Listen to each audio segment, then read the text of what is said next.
You've found AHO Radio, where authentic human outliers coming together to help heal the fear of being authentic, to bring back genuine human conversation.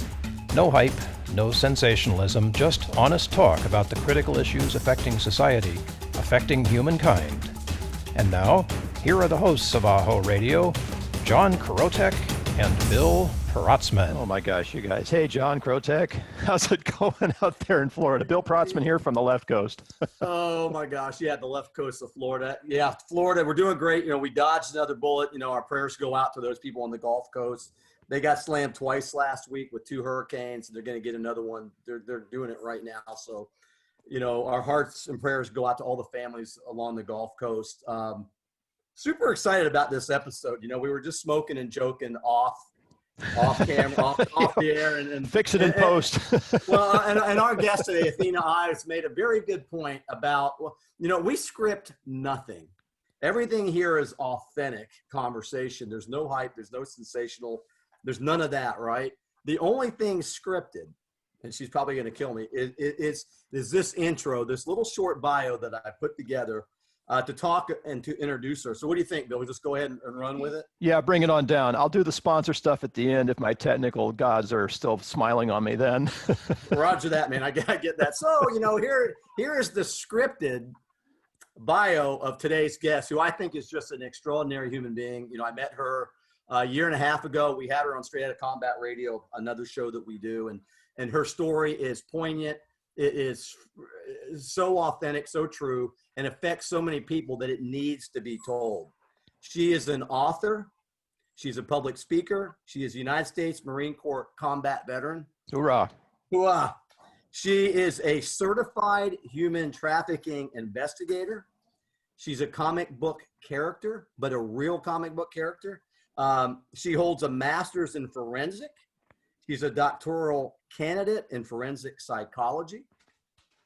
As a child, she used reading, which we all love, well, most of us anyways, to cope with her ongoing trauma, including surviving a cult and child rape. That's pretty heavy duty. Her experiences with trauma inspired her to study psychology and forensics. In fact, she has dedicated her entire life to protecting children and to putting an end to the horrible scourge of freaking human trafficking. She offers all of us valuable insights, which she hopes to share with as many people as possible. And Bill, you and I are doing our little part here on AHO Radio. Her fervent desire is to instill hope, to educate others about child sexual assault, what it really looks like, and to inspire resilience by leading by example. I cannot tell you, ladies and gentlemen, all those who are listening, how humbled and honored Bill and I are here, or to have Athena Ives here on the show today. Hey, Athena, how's it going? Thanks so Welcome much for aboard. having me on. Thank you, guys. Appreciate it. You know, the more we can have our voices out there, the more people will see what's really going on and the enormity of this issue. It's in every single neighborhood. It's on every block. It's in, you know, it's everywhere. It's in our schools. It's no one is exempt. Everyone is vulnerable to this. You know, and you're so right about that. You know, we smoke and joke, you know, when I came out, right, with my story about childhood assault, you know, it was, it's not easy to do, Athena, you know that. Anybody that's been through that can attest to that. But it was amazing to me how many men and women behind the scenes that thank you for telling your story. Oh, and by the way, when I was 7 years old, this happened in Uncle Billy's house. So you're so freaking right, Athena. It is everywhere. And let's back up. Let's start with the Athena Ives story. Let's go to your childhood and tell us about that. Let's delve right into it, you know? Yeah, so one of the big misconceptions is what it actually looks like. And the reason there's such a huge misconception is because 96% of child sexual assault is perpetrated by somebody they know. It's not the stranger in the van. I mean, those are the rare cases. And those are ones that are going to be easier to prosecute as the victim because it's not somebody you know. You aren't going to have to go into a courtroom and sit across from your father, from your brother, from your uncle, from your boyfriend. Those are the real cases. And 36% of child sexual assault is by a family member. And who wants to get on live television and talk about how my dad did this to me and my uncle did this to me? No one wants to do that, because not only does it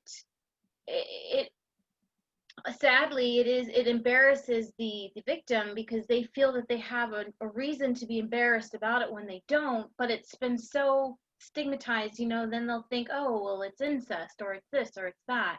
No one wants to be that victim. No one wants to say that. And then not only that, but you have to realize the huge impact it would have on the entire family, the friends, the relatives, the community. No one wants to know that your brother raped you, and that's what happened to me. And I did grow up in a religious cult, and it was you're so embedded into the culture, you begin to think it's not that it's normal, but that you don't say anything, keep your mouth shut, especially as a woman. Growing up, it was you should be seen and not heard.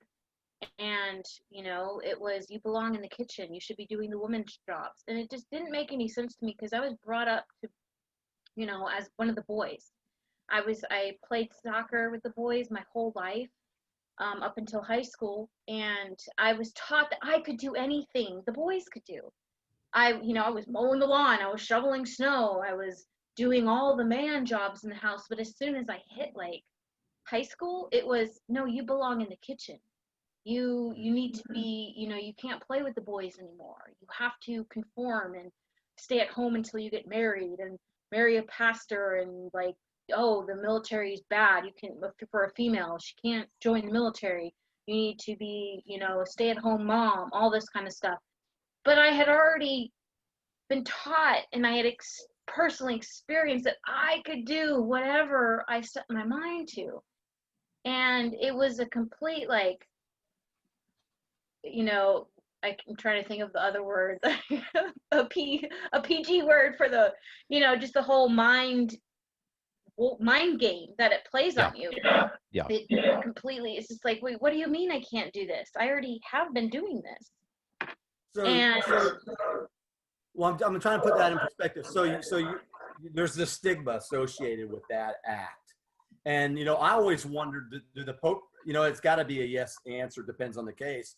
The perpetrators know about that. We live inside these social constructs, and you probably know better about the statistics than me, but I've heard, and correct me if I'm wrong, which I usually am. Is it 1 out of 3 girls by the time she's 18 has a story to tell, and with the boys it's like 1 out of 5, something like that? And it's hard to rely on the numbers. They change so quickly over the years, and people are, there are more reports being made. That doesn't mean necessarily that there's an increase in it. This has existed for centuries. It's nothing new. It's common. But the more people come out and make it okay to come out and report it, the more people that are breaking that rape culture of keep it silent, keep it, sweep it under the rug. We're refusing as a society to stay silent anymore. So the Me Too movement, that it did help bring a lot of people out, not necessarily the right people, but it's talking about it. It's someone sharing their voices. And I noticed a huge, and as a researcher, going through my dissertation right now, we have to find gaps in the literature, which basically means that this topic hasn't been studied, or it hasn't been studied enough. So that's what I'm taught to look for, are gaps, are missing pieces that no one is talking about. So that's why I had a hard time understanding. I was like, this is such a massive problem. Why is no one talking about it? And I was a little bit concerned, because the publishing houses that I had talked to, they wouldn't touch my title with a 10-foot pole.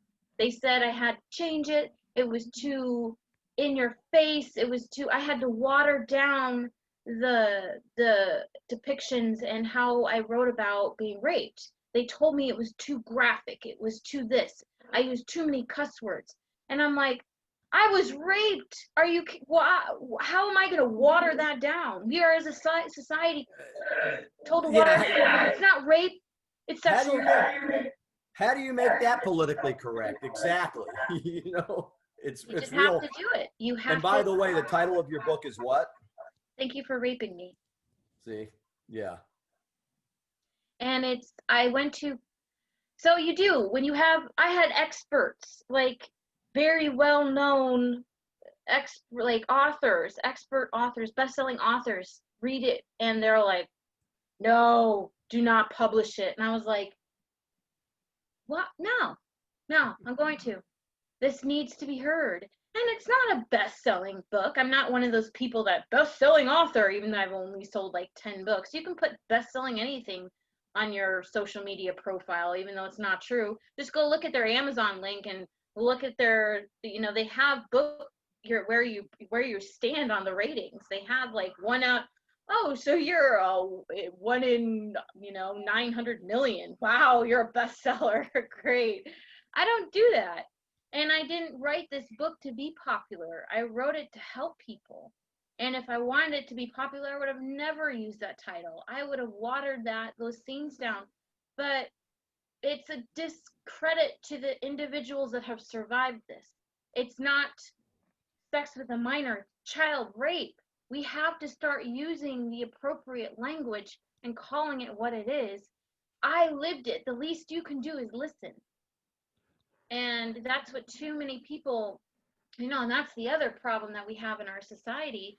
And that's why I think, especially with the Suicide Prevention Month, is this September, so many veterans and first responders and anyone that has a significant amount of trauma are committing suicide at very disturbing rates.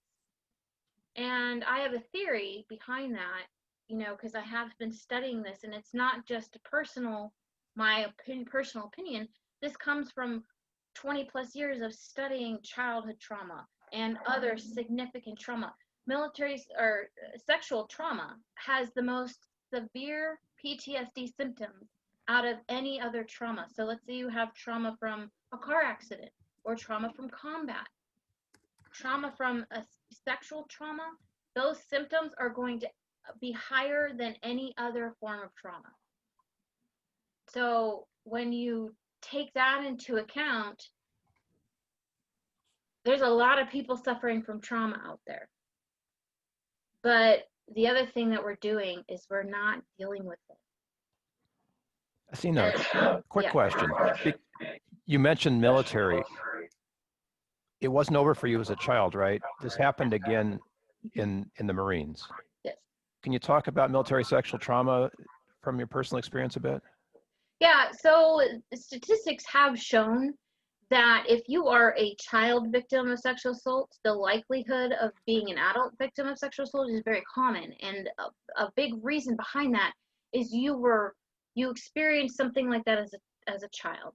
More than likely, and what statistics have shown, that person got away with it. Nothing happened. You either didn't report it because you didn't believe that you would be believed, or for other reasons. But regardless, the majority of rapists get away with it. So when you are re-victimized again, you already have that mindset, like, I'm not, and believe it or not, you actually, unknowingly, subconsciously, you exude those vulnerabilities. And whether you share your story, you become more of a target. So it's an invitation. And we do it subconsciously. This isn't like we know what we're doing. Right. And a lot of times when you experience something like that as a child, it does stuff with your hormones. It impacts your hormones. It impacts your perception of sex. And they have found that you either go one of two ways. You either become extremely promiscuous, or you go the opposite way and you weren't promiscuous at all. Now, both of those are vulnerabilities because they're going to target the person. And this was happening to me. they targeted me because I wasn't, you know, I didn't even have sex with my boyfriend. I, you know, wasn't ready for that. And they targeted that. And, or they are going to target the individuals that are very promiscuous, because guess what? Those are the best targets, because no one's going to believe them when they say that the person that everyone knows is, you want to go have sex, go to them. They're a prime target. Yeah. So they just get they get re-victimized again. There's so much truth to that. You know, my perpetrator was somebody I knew. It was somebody that was a few years ahead of me. And you're so right, it wasn't reported. Very often I've wondered at times, you know, where did that guy go? Yep. Where, you know, what happened to him? Who is he touched? And I thank the universe. I thank God that I never, you know, the buck stopped with me, quite literally.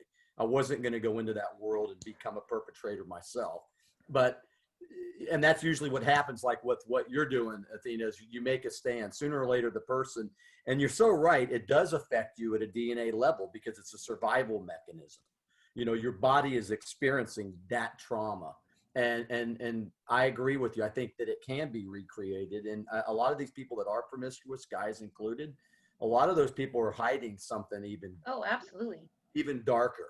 And so what I love about what you're saying is, because you're making people aware, sometimes those people that are doing those high risk behaviors, maybe there's nothing really wrong with them. Maybe they're trying to actually say something. You know, maybe they're trying to tell a piece of their story. You know, some of these people that are streetwalkers, or some of these people that just, you know, go after, you know, they put little chinks in their post on their beds. Maybe there's something deeper there that we're not picking up on, and that needs to be addressed. Like you said, it's not being talked about, or it's not being addressed appropriately. Are you talking about the victim becomes the victimizer? Yes, that's some of it too. Now, there is a big misconception with that. And, you know, research has kind of argued against the two, and they want to be sympathetic and they want to do that. But I have a hard time with that, and I'm sure you must do as well. We can understand, but at a deeper level, you understand. You know what that kid went through yourself as a kid. Why would you want any child to feel that way?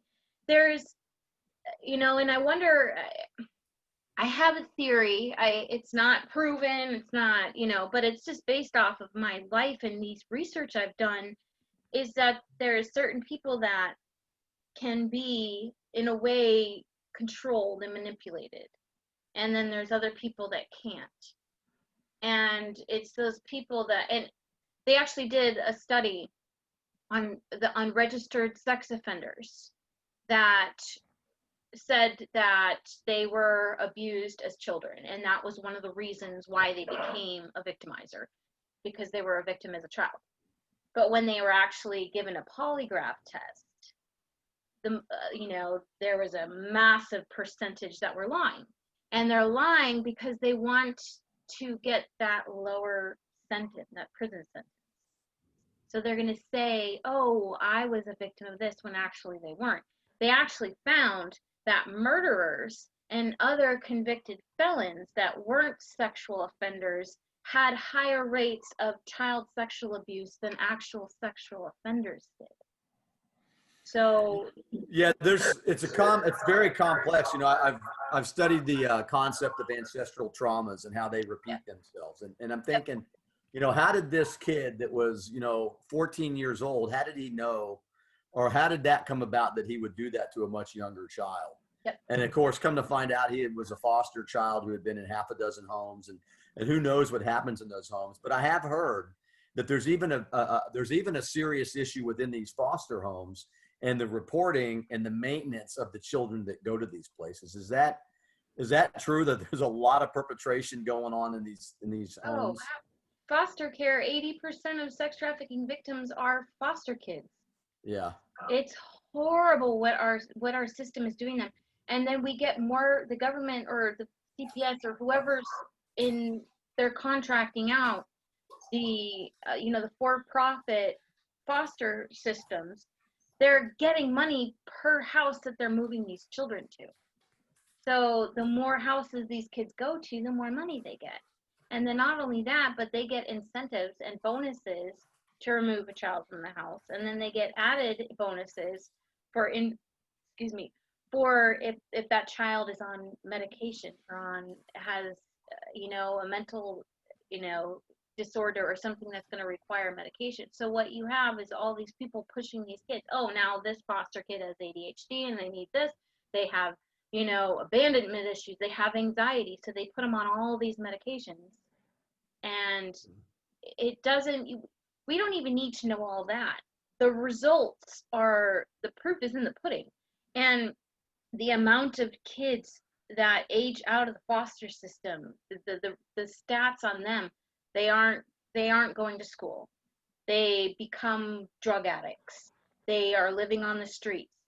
Their life, their quality of life after they age out, or any foster kid's quality of life, is horrendous. They are not given the quality of life that a child deserves. And that's why it's devastating. So it's just perpetuating the issue.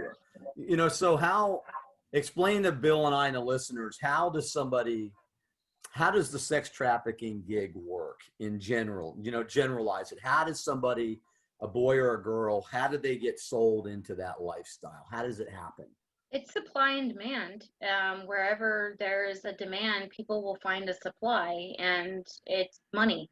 It's the second largest criminal enterprise in the world. It brings in $1 billion annually, billions. And now there's different parts of it. It all falls under the umbrella of human trafficking, which is basically, in layman's terms, slavery. It's the two most common ones are labor and sex trafficking.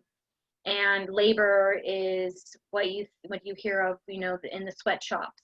People, and they have them here in the U.S. They have the nannies, the maids that they are paying little to no money at all, and they're threatening them with deportation or with many different methods. So those are the two main ones. But how individuals get into that is, and everyone is vulnerable to this. I have heard people that are more high profile, wealthier families that have had stuff like this happen. And there's so many different methods, but one of the main ones being used right now is online sexual exploitation and online grooming. And there has been significant, historic high records due to the shelter in place and the schools being closed.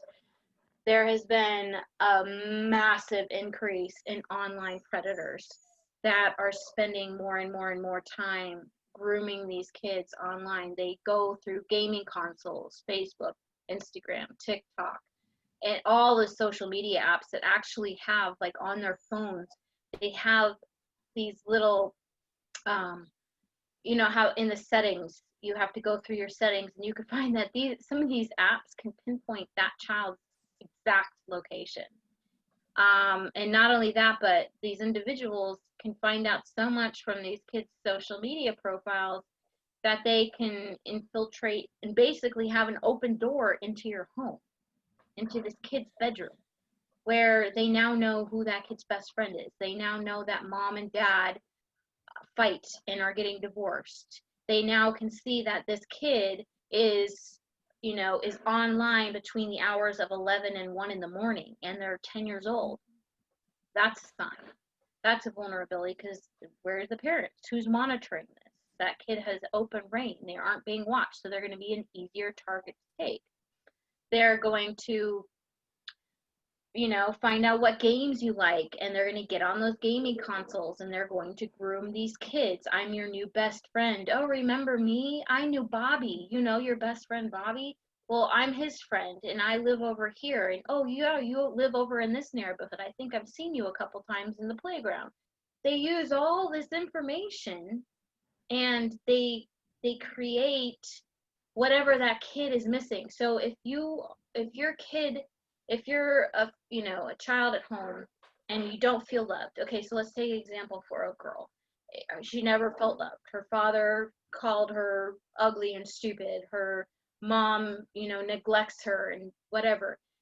And all of a sudden there's this guy on my new, Instagram, and he's liking my pictures, and now he wants to chat offline. So he sent me a message. And then he told me he had this amazing modeling opportunity that he thinks I would be perfect for. So what he does is he sets the stage. He starts to develop that trust. He sends pictures of himself that usually are not them. And he begins that bonding period, because he found a vulnerability in you. So he's going to study you, and then they're going to find the vulnerability, and then they're going to exploit that vulnerability. So he brings it up. Well, you know what? I need you to send a couple body shots. Oh, wow, those are amazing. You look fantastic in that dress. What do you mean you don't have a boyfriend? What do you mean? And they fish. They want to see who is in your life that might say something, who might plant that seed to say, don't go near them. They want to find that out. So it's the typical guy come up to the girl. So you're, is your boyfriend, you cooking dinner for your boyfriend? They fish. They ask those questions in order to get information from you that you don't suspect. So you say, yeah, no, I don't have a boyfriend. My dad thinks I'm ugly. My mom thinks I should be, a cowboy instead of a girly girl. And they start that, and then, oh, well, can you send me a bathing suit photo? Because now the Hawaii photo shoot I want you to go to, we need to see you in a bathing suit. And oh my gosh, look at those curves. You are amazing. Now, I know this might be a little bit uncomfortable, but the client wants some photos without your clothes on. They aren't going to say nude. They aren't going to say naked. They're going to say just without your clothes on. So could you send me a couple of those shots? And here is a girl that wants to get away from her home. She's about to, she's in high school. She's either being abused, or her parents don't love her, or her boyfriend just broke up with her and she wants to get back at him, or she just wants to have that dream of being beautiful and feeling wanted. So she's going to risk a lot and ignore the red flags, because that's what she believes she deserves and that's what she wants. So she doesn't have anyone, a support system that she trusts, that are talking openly with her and telling her what's going on. Because if they were educated and they knew how and why these individuals are doing this, they would have a lot better armory to defend themselves. But right now, no one's talking about it. Parents are still telling their kids they came from a stork. They aren't being honest with their children. They're, oh, mommy and daddy were wrestling.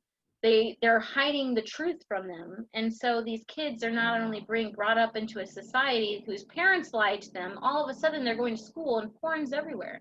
They can look up this stuff and on any online platform.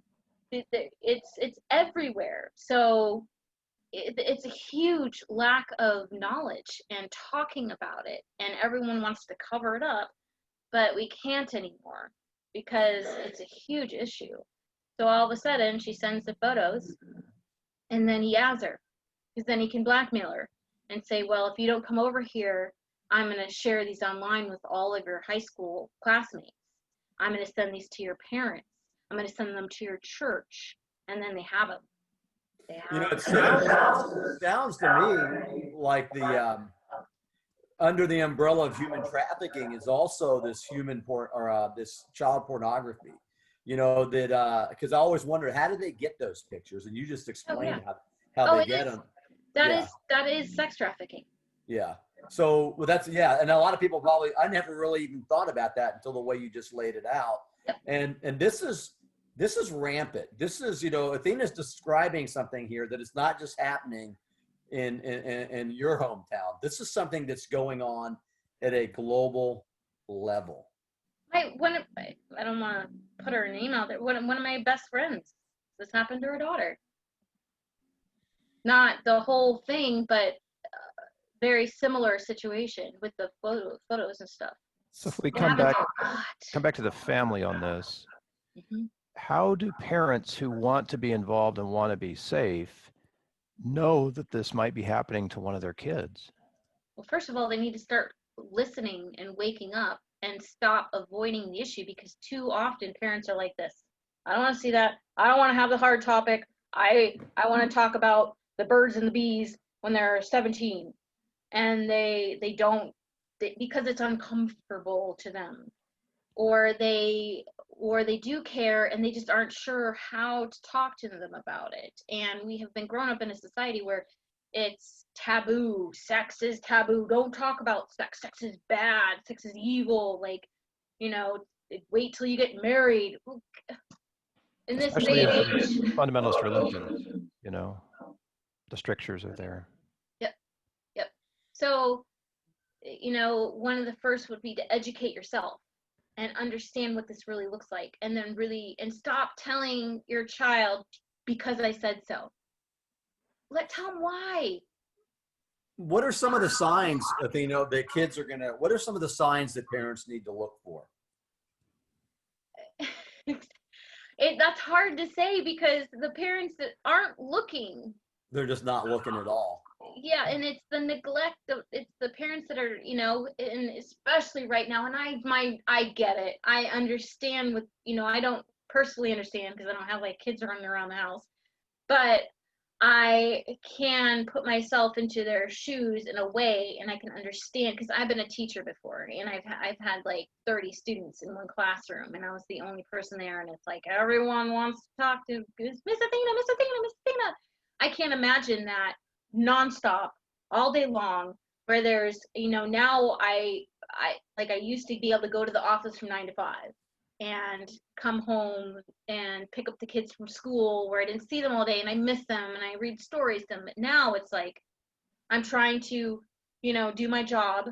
I'm trying to virtually work while I'm trying to balance homeschooling now, and I'm trying to balance this and this and this, and then the stress and all these fires everywhere, and people killing cops.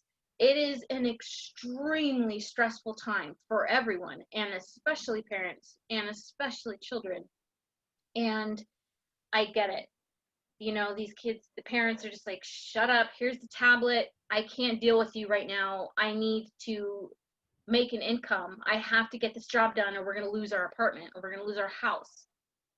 Go away. I'll deal with you later. And that's okay. Well, mom doesn't want to talk to me. I've been cut off from my friends at school. I have no one to talk to. I'm stressed out. I think my parents are getting a divorce, so I'm going to get online. I'm going to start talking to people. I'm going to start sharing my vulnerability, and they become a target. And it's it's a combination of the parents aren't doing self-care. They aren't taking time for themselves, and they aren't realizing that here, take the tablet, go away. It's like opening up a door for a predator to come into your home. And we don't think about it like that. We just think in the moment, just shut up, get on your tablet, go to your room.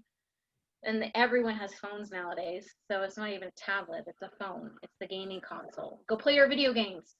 So the statistics you've shared point to the fact that the perpetrator might be in the home already. Oh yeah, that too. Close family members. So how do you notice if something like that is going on? Are there telltale signs parents can be aware of? Love is blind. Believe your kid, though. Believe your kid. It's a monumental. We've touched upon so many different aspects of this concept, and the drive of sex, and child pornography, and trafficking, and hormonal issues, and emotional traumas, and it almost seems like it's monumental, as you well know, but it almost seems like we talked about foster care, and some of these people that are involved are complicit, right? They've got to be, because these people are in higher places. How does this society that's somewhat complicit, Athena, in what's taking place, how do we as a society as a whole get a handle on this? I mean, education's great, and I get that. And Bill brought up the family, but how does society what do we really need to do to combat this scourge that's destroying lives, making a lot of people rich, but at the same time destroying the very fabric of humankind? What do we do? It's hard. It's gonna, you know, and I have noticed this more than ever. Until the United States bans child marriage, we are giving a message to the world that it's okay to rape children, period. You know, people don't want to hear that. They're outraged about, you know, the Netflix cuties. They're losing their mind about these very misinformed political issues that because of the election year that they're pushing, and we are willing to cancel, we are willing to try and bring down a company, an organization, a person based off of the memes that we saw on Facebook. We're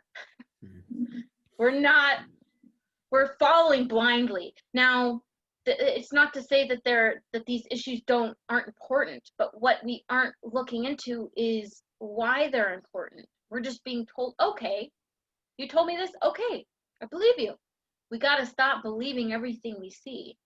And it's telling, I can't even imagine how embarrassing it is from an outsider's perspective to look at us and we are like, oh, outraged about sex trafficking, outraged about child abuse. Yet America still is allowing 11-year-olds to marry adult men.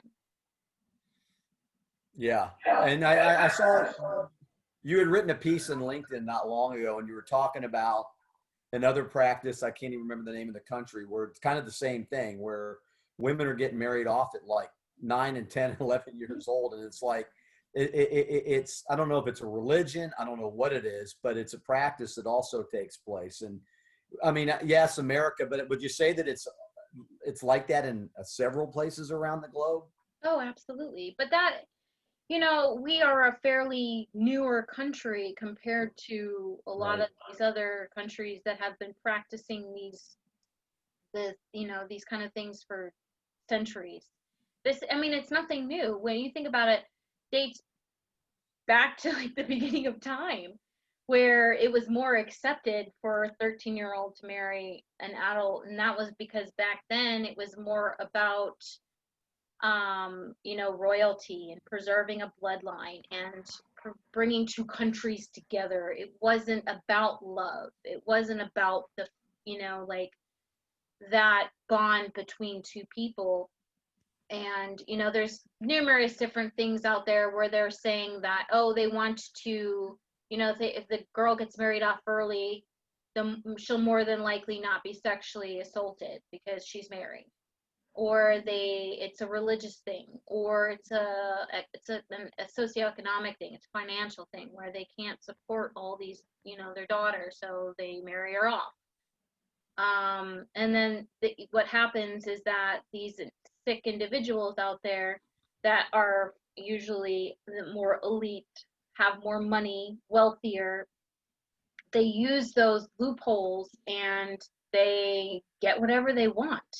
And money is, when you have a lot of money, power kind of takes over your mind, and it does distort your values, and you start to become you start to think that you're invincible. And unfortunately, what we have to show is that that's true. Money can buy anything. You can go right now and get a virgin sex tourism package to Colombia. You can get online and pay to have a virtual brothel experience in the Philippines, where you can have a room with children in it, animals, adults, and you can tell that kid or have the adult do whatever you want to that child. That is what we are facing. It's, and what people are talking about out there, they have no idea how big of a problem this is. It is happening all over the United States. There are millions of child pornography photos and paraphernalia and different things being traded on the web. Being talked about openly. In other countries, you can see an adult man walking around holding hands with a child. The sex tourism is horrendous in Thailand. I've been there, I've seen it. It's, and until we start taking a stand, and this education is key. It really is. We have to start educating people on what this really looks like and stop covering it up, stop hiding the victims of this, and stop making it look like, something that they glamorize prostitution. They, look at that one, what's it called? The Pretty Woman. Yeah, so what you're basically describing is the underbelly of humanity. I mean, it is absolutely the scourge of everything that's human when you think about what this topic. There are literally children that are in bondage and have nowhere to go and have no chance of escape. Their lives are being destroyed. What can a child do if they're in that? And by some strange freak accident, one of them is listening to you as an investigator. What can a child do? I mean, is there anything that they can do? Do they still have any kind of power? You absolutely have power. You do not have to allow you. That's why I called it "Thank You for Raping Me." It was horrible. I lived through it, but it didn't break me. It actually made me stronger. And if you can understand it like that, and they're in survival mode right now. They're doing what they need to do to survive. So that is you right now, and you are doing whatever you can do to survive. Don't blame yourself. Don't allow them to break you. Keep acting, keep surviving, do whatever you need to do to get away from that, and know that you deserve better, because you do. You do not deserve that. You need to really look at what they're saying to you.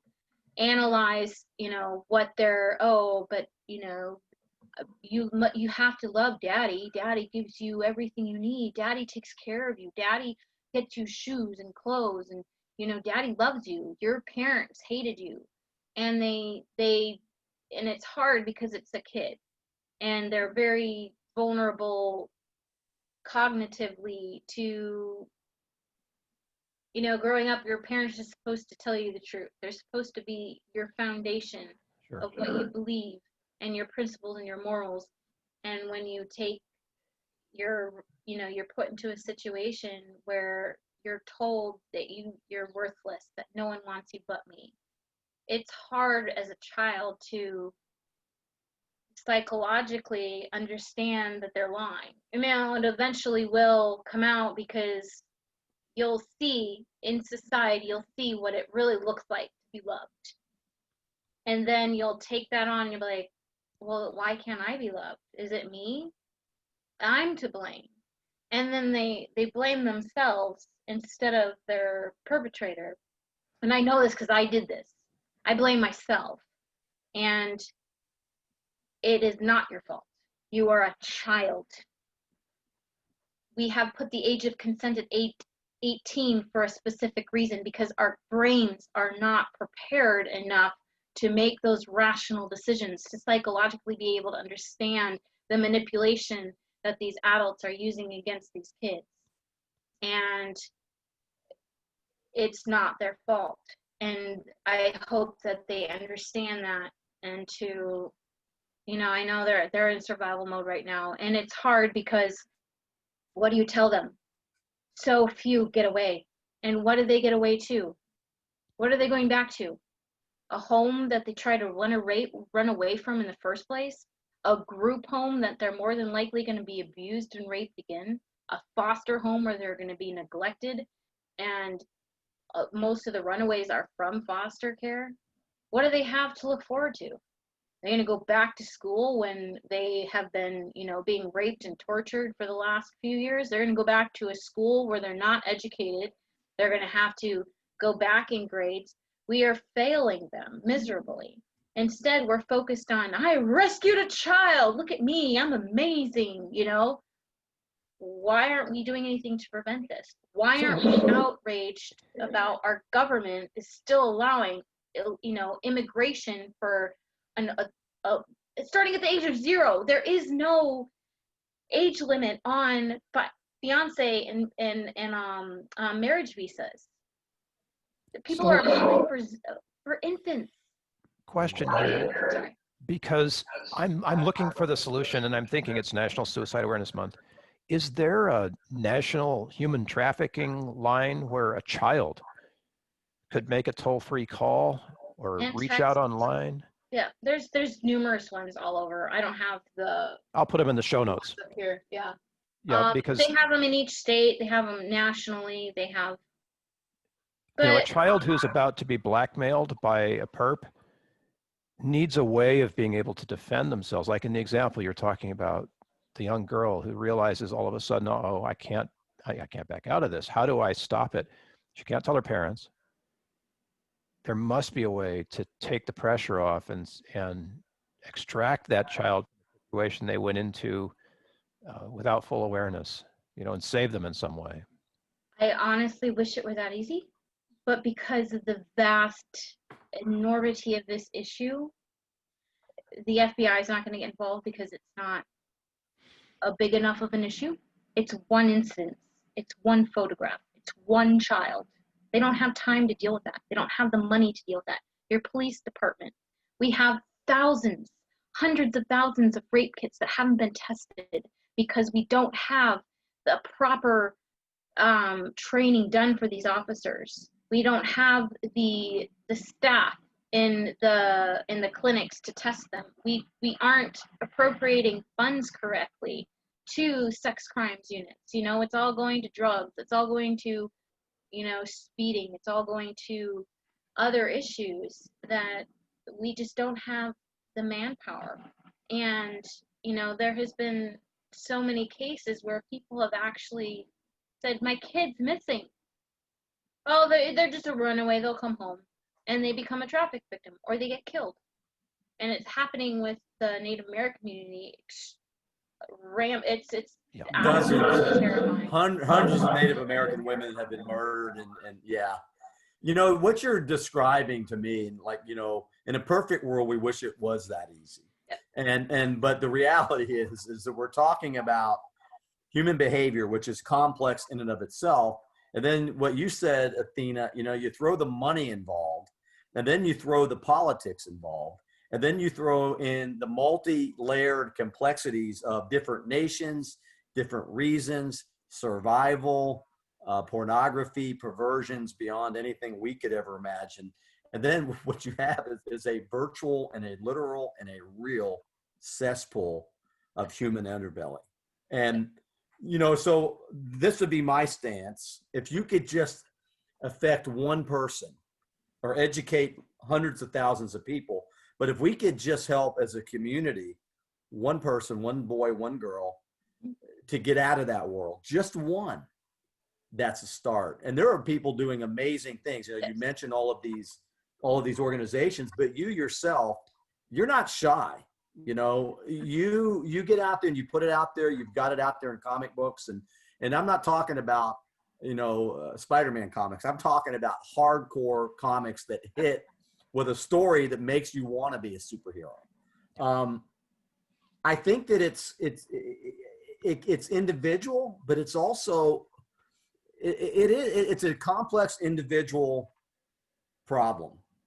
And I think it begins with us as individuals trying to affect at least one person, because even now, you know, 50 something years later from my own episode, I can't even imagine how my life might have been different if there hadn't been a social stigma, if I had been able to say something. I mean, you don't go from a jovial third grader to somebody that becomes a child zombie because the world's, you know, you're tiptoeing through tulips. There was something obviously troubling me, and not a single person at that stage in my life, to include my teachers, even picked up on it. But John, that's amazing, man. Nobody noticed?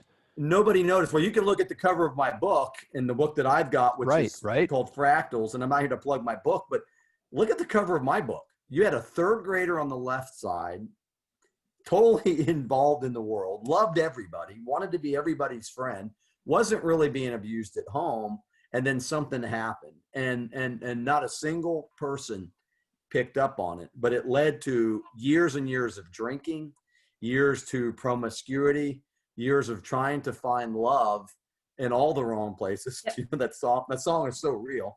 Yep. And imagine if we had had a non-stigmatized, non-labeling process at my school. Why is John so silent now? He used to be so loud. Why doesn't he smile anymore? And the same thing with you, Athena. Somebody had to have seen something, and nobody did anything. You know, how does Wasn't that the happen? culture against us? I mean, if it's familial, I have some experience with this that I don't want to share because I don't have permission for that. But there was this need to preserve the normal that was more, the political need to preserve the normal in the family was bigger than the child's need Yes. to Yeah. get healed and help. Yep. 100%. Somehow, if I had come out, Athena, and you know this all too well, if I had come out with my story, my dad was an Army officer, somehow it would have been my fault. I would have been the kid that was labeled, oh, there's that kid. There's the kid that, you know, that happened to. And so you have the social pressure there. But you're right, Bill. The environment is not set up for these kids to come forward. And I think that's a huge, huge dilemma. But unless we have comic book characters in real life, like Athena, then nothing does happen. And I can tell you straight up, Athena, we may not know all the people that have heard your story, but you have helped people and in a tremendous way. And I sincerely believe that you are a warriorette. Forget the fact that you made it through the crucible and all the Marine Corps stuff. The fact that you're even alive and able to coherently tell a story, your own story, and give people education about a subject that we all need to be perfectly aware of and clear in our own minds so we can make a difference. I mean, it gives me goosebumps to even think about that. And Yeah. I am so in awe of always being in fellow human beings that are making a real difference in the world. I mean, you're not just talking smack, you're actually doing it. And I have to say, and I know Bill feels the same way, we've had so many conversations about people like you that it's a reason why we're here.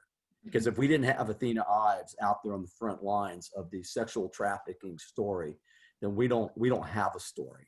And all I can say is thank you. How do people find out more about you, and how do people get your book, and how do they, what can they do? You know, Bill mentioned the family and society. And what's your mantra? What's your daily mantra? Start with that, and then tell us how we can reach you. You can take the worst moments of your life and use it to create the best moments of your life. It's about, you know, and that's a huge part of my mission is I've been fascinated with resilience. Why am I different? Even though I was brought up in all of this, what happened to me? Why am I the way I am? And it's about facing your fears. It's about building up that resilience so you can take all of that trauma and turn it into strength. I like to say that I was forged in trauma. I'm stronger because of it. It didn't, you know, I allowed it to make me weaker for a while because we have to face that evil. We have to fight it, and it's going to rip us apart. It's going to be painful. It's going to break you down. But similar to a workout in the gym or similar to a warrior, you can't just become a warrior overnight. You have to fight. You have to get scarred up. You have to get stabbed. You have to, you know, learn from your mistakes and your failure, and it makes you better. And yes, the people rescuing these kids, we definitely need them. Absolutely. We need to fight this from all fronts. And, you know, right now our government's failing us. And I say that because we aren't adamant about making laws that are protecting these children, that are prosecuting these individuals. And, you know, there's not a lot that we can do other than put people in positions that will fight for these kids. And This stuff, you guys, I won't get into this, but it goes so deep. It is terrifying. If you guys really knew what was going on, it's terrifying. And we as a people have to take it back. We have to take control. And a big part of that is education and empowering these individuals to say, you know what? No, you do not need to keep your mouth shut. That is not okay what your parents are doing to you. You need to stand up and voice that opinion. Rather, gone are the days of, hush, hush, sweep that under the rug.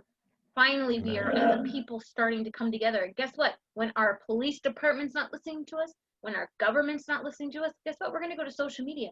We're going to get people together to go form missing children parties and search parties and find these kids. We're taking it upon ourselves. We have a very powerful voice, and we aren't using it correctly. We're using it to destroy individuals and companies that we don't really know the reason why. We need to come together as a people and use our voice for what really matters. Raise awareness to issues that are going on, but not allowing different political parties to steer those issues. They're taking over real life issues. Racism, that's being taken over as political issues. Me Too movement, that's been taking over as political issues, and they are infusing their own propaganda and their own beliefs into these, and they're hijacking these major important issues, and they're using them for their own needs. They don't care about them. Are you kidding me? They want to win. They will win at any cost, even if it means starting riots and, having fake victims come forward. That's infuriating. I hate when they do that. They have fake victims come forward, and this does happen. I've experienced it. And they have these, fake survivors share their stories, and then they end up finding out that they got paid, and it makes the real victims look silly. But if we were to come together as a people and educate your kids, telling them exactly what grooming looks like, care about them, learning what the signs are, learning that they can come through your phone, your TV, and manipulate your kids into believing certain things. We have so much more power than we think we do. We have an incredible freedom of speech in the United States that many of us have fought in wars for to protect and defend, and we aren't using it. Instead, we're allowing other people to use our voices for their own particular reasons. Well, we couldn't agree with you more. I mean, Bill and I have this conversation, I think hourly, but then you know what, Athena, the people though, what's really cool, and to give some energy to what you're saying, there's people that are starting to do exactly what you're saying. And we want to empower them with stories like yours. And we want people to come forward who have been victims, who have programs, yes, who want to let people know what's going on in their neck of the woods. So how do people find your book again? And I know we're getting to the top of the hour, and your time is so precious, and we thank you for that. Absolutely. And how do we get your book, and how do we find out more about what you're doing? And how does that happen?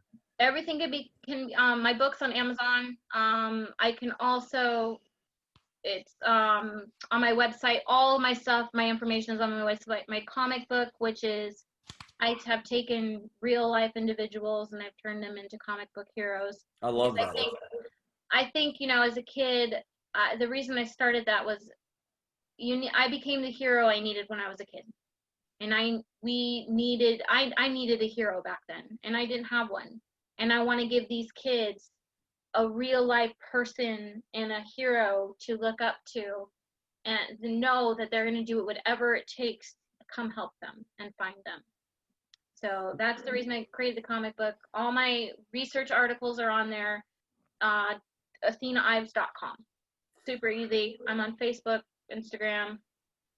Awesome. So there you have it. Soon to be Dr. Athena Ives, a true frontline warrior, a Marine, always a Marine.